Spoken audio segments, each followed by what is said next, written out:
All right, Shalom. Before I get started, I want to give all the glory and honor to Yahweh, Bahashem, Yahushai, Bahashem, Rakakorash. Double honors unto my apostles and elders of Great Millstone. Peace and safety to all the sincere Akim that's out here pushing his word in truth and in all sincerity. Shalom. All right. And, it's another day, Sunday, and so much has been occurring and is occurring that, it's just crunch time. It's crunch time. And I just, was thinking jokingly, but in the spirit of things, the only way out of this is through Yahweh Bashem Yahushai. The Lord is going to have to save you. All right. As the scriptures say, he that endureth to the end, the same shall be saved. And that's an important point to understand what you're enduring, that you have to endure, and who you're enduring it, and who you're enduring it for, and why you're enduring. All those reasons. But I was laughing at a little point. I was thinking in my head, when you watch these movies, no matter the movie, War of the Worlds, World War Z, whatever the movie, right? There's always some character. There's always some Bruce Willis, there's always some, you get my point, like whatever, whatever star they put in these movies that saves the day, even if it's, Will Smith, Independence Day, the second one, flying these ships, whatever it may be, Esau has this energy that no matter what, and that's actually programming and that's really programming as well on the minds of the people. All right, to believe that there's always going to be somebody to fight against the enemy and prevail. No matter how great the enemy is, there's always some undervalued devil on a job somewhere in the White House or at a museum or cook somewhere that's just going to step up to the plate and save humanity, man. All right, that's a lie. See, the scriptures say, I'm driving, of course, but the scriptures speak about the deception of the devil. That liar, that deception. These are adjectives used to describe the devil. The scriptures say, though his words are smooth as butter, war was in his heart, war was in his mind, roughly paraphrasing, right? Because you watch these movies, any movie, whatever movie you want to pick, World War Z, War of the Worlds, Independence Day, any movie dealing with any apocalyptic type setting, right? They have been programming you that don't worry, that no matter what, that the United States of America or will get through it. And that's through propaganda. See, years ago, I saw this, and they were going into this. When you watch these movies, any of these movies with all these helicopters and, helicopters and goddamn Humvees and,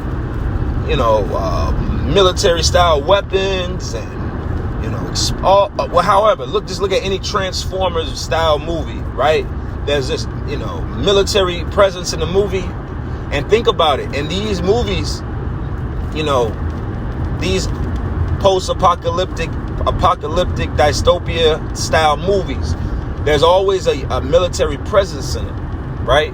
But what most people don't understand is that through contracts with the government to use that equipment, the government has it where you always got to show the government winning.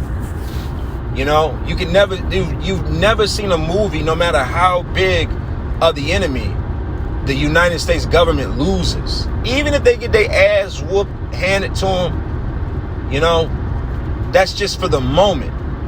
All right, that moment passes. It's some, you know, Bruce Willis comes out. You know, who else? You know, I fuck up names. Magic Mike.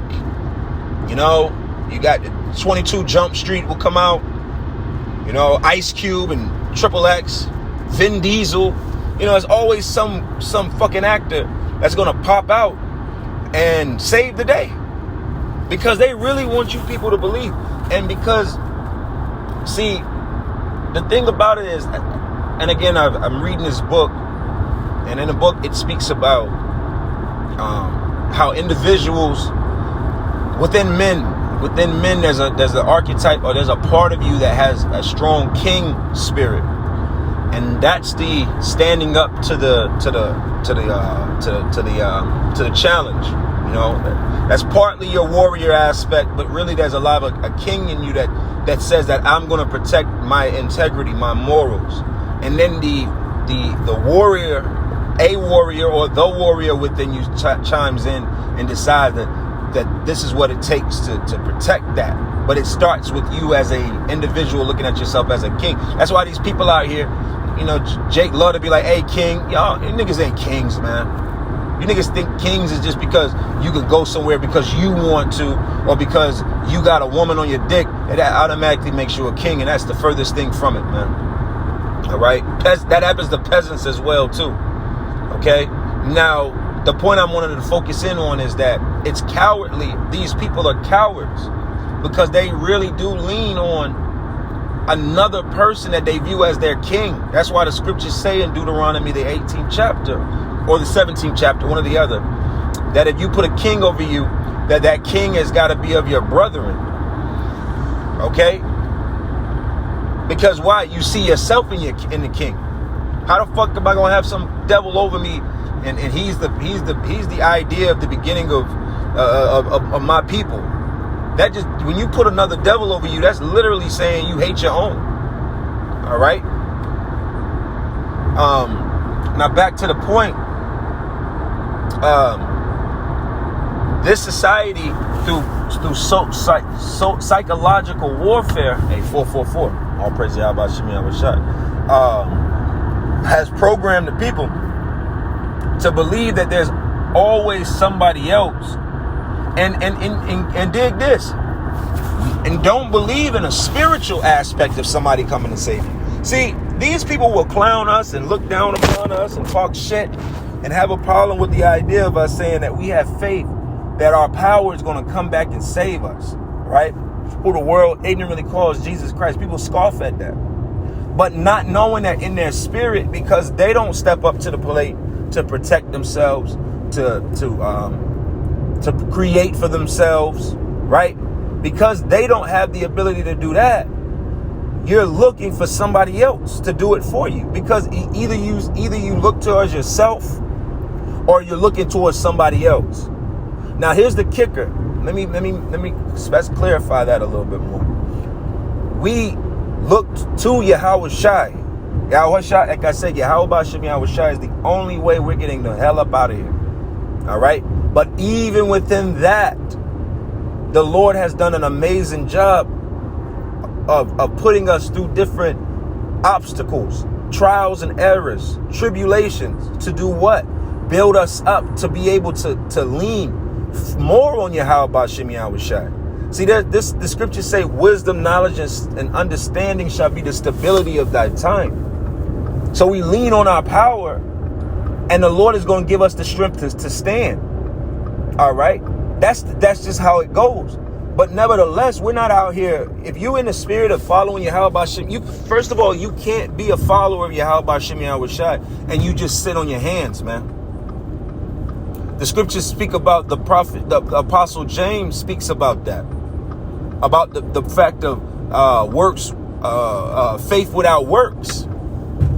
No matter what, your faith in anything is going to determine how much work you put in it. If you believe you're the best basketball player, you're going to put in just that much more work to be the best basketball player because you believe you are.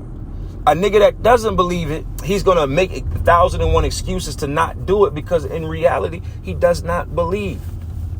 It's just that simple. All right. But again, like I say, these movies have programmed these people to believe that there's some Captain America living in your neighborhood that's just going to come to your door and say, hey, come this way. Like, you people talk shit about us. It's funny how people talk shit about us for using these movies as references, not knowing that if you're not using these movies as a reference and seeing what the message is in the movie, you're just falling victim to the programming. And that's the point. All right. This thing is going to get bad. These people are weak. These people are selfish. Okay. That spirit of if you believe, if these people believe, and you know what, I'm not going to say anybody that's listening to this believes that. All right. But you know, if you're listening to this video, that's the spirit right in front of me, 777, that these people are legitimately slow bellies. They're lazy, right? They're skillless. They have no skill whatsoever. They have no strength whatsoever. And that's the arrogance of them. See, when you get down and you say, man, when you feel that pressure on yourself of like, man, I gotta get my wind up. I gotta get my cardiovascular up, man. Because in that day, I'm not trying to be wheezing, just trying to get out of the neighborhood. That's not you leaning on, that's not you starting out with vanity. That's you starting out with a spiritual keenness towards the Lord and having fear towards what's about to come and saying, let me do what I can. Let me be as productive, or let me be as procreative as I possibly can be in this. Okay. But that's not the case with these people. Okay. Let me get a scripture real quick. If not, I could continue to quote it. It's Proverbs 1. It's Proverbs 1 and I'm driving now again. Proverbs 1 and 22 down speaks about how long will ye simple ones love simplicity, right? Because it's like your simplicity is killing you. Like I said, you got a lot of Jake that, here it is, it's 2021. There's no concerts. There's no shows really happening. They're going to shut it back down, right? And you got niggas out here that really still thinking about being rap stars, man. Like, what are you going to be the next Mike? Like, what are you doing? Wake the fuck up. All right? It's over with. But that's the simplicity of people, man. So instead of them spending their time preparing, all right? Because see, preparation is a sign of maturity. See, when you're mature, you prepare.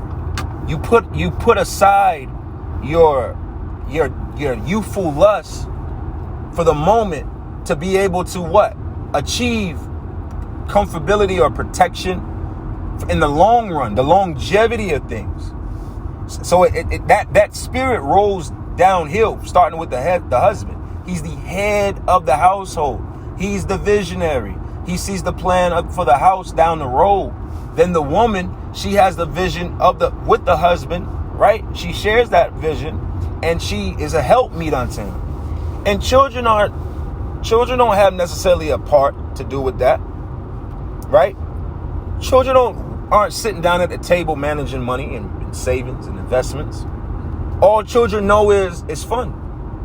And that's the spirit that these people have carried on to them. That's why the Lord said he's going to cut all the mirth out of the land and the voice of gladness.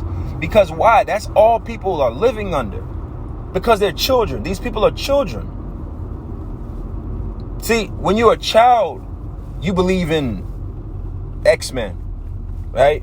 Like you believe in, I believe, the Marvels will come and save the day. You put on your little costume and you believe you're fucking Iron Man and you believe Iron Man is real. That's why these movies, like I said, these movies tell you how these people really believe. These people really believe that There's Iron Man is somewhere, Batman is somewhere, Spider-Man is somewhere, and he's coming to save the day. Not knowing that the people in that spirit, those individuals that are going to receive spiritual powers, are more than likely not coming to save you. Because you never, you disregarded the hand of the Lord when he called. All right. So I'm going to go ahead and close this up. I just wanted to speak on just the immaturity of the minds of these people, and understand these people aren't going to last, man. These people are sheep led to the slaughter. And we're, as time passes and we see that pressure, that ironclad grip is getting stronger, right? And these people are getting stupider. We see these people are going to crumble, man. So you got to move wisely, circumspectly, all right? Don't, the scriptures say, tell not your left hand what your right hand is doing, man. You got to move with a certain level of deception more than ever now, being wise as a serpent, man. Move through this place. Don't let this place move you. Okay. So with that, I'm gonna give all the glory and honor to Yahweh Shemi Awashai by Hashem Kakwarash. And until next time, Shalom.